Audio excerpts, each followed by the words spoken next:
Ladies, building wealth is a lot easier than you think. I get it. It's hard to believe when you grow up in a family that didn't have a lot of money like me. For context, this was my childhood home for the first 10 years of my life. We always had food on the table, but there wasn't a lot of money for extras. And now I am a millionaire who teaches others how it's done. Remember, 80% of millionaires are self-made, so let's talk about how I became the first millionaire in my family and how you can do it too. Now, the first step to getting rich is understanding and believing that you can get rich too. We've been sold the lie that you need to be born rich to get rich, and that's so that we become complacent with the struggle. It makes it easy for corporations to exploit us because we think, well, this is just how it has to be. When you are complacent, you just keep doing what you're doing. But when you get curious, that's when things start to change. Instead of looking at the people who have the things that you want as the outlier, the clothes, the vacations, the houses, the cars, start looking at them as the rule for what is possible, because if it's been done before, that means it is possible. You just need to figure out how to make it work for your own personal situation. Remember, 80% of millionaires are first generation wealth builders. Step number 2 is the power of yet. You may say to yourself, I'm not rich, I can't travel, I can't buy that house. But this is nothing more than a fixed mindset where you believe that you are limited by your situation. Studies show that people with a fixed mindset stay stuck in their situations even though they're unhappy with them. Not because they can't change them, but because they believe they can't, so they never take action. Instead, add the power of yet to your negative statements. I'm not rich.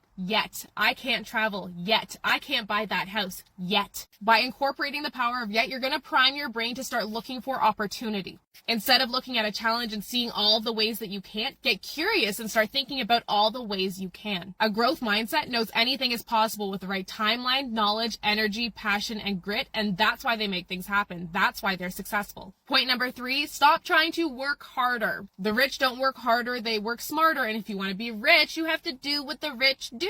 I used to think that to make more money, I needed more jobs, but that's because I didn't understand the power of leverage. Leverage is where you use something small to get something big. This concept can be applied to investing. I turned $15,000 into $150,000 and then turned that into over $500,000 in real estate. I kept investing and using things like stocks and real estate and REITs and mix. I used something smaller to turn it into something bigger without giving up more of my time, and it turned me into a millionaire. If you want to learn more, we have free trainings available to help you get started, or you can apply to work with me as your 7-figure mentor, link in bio.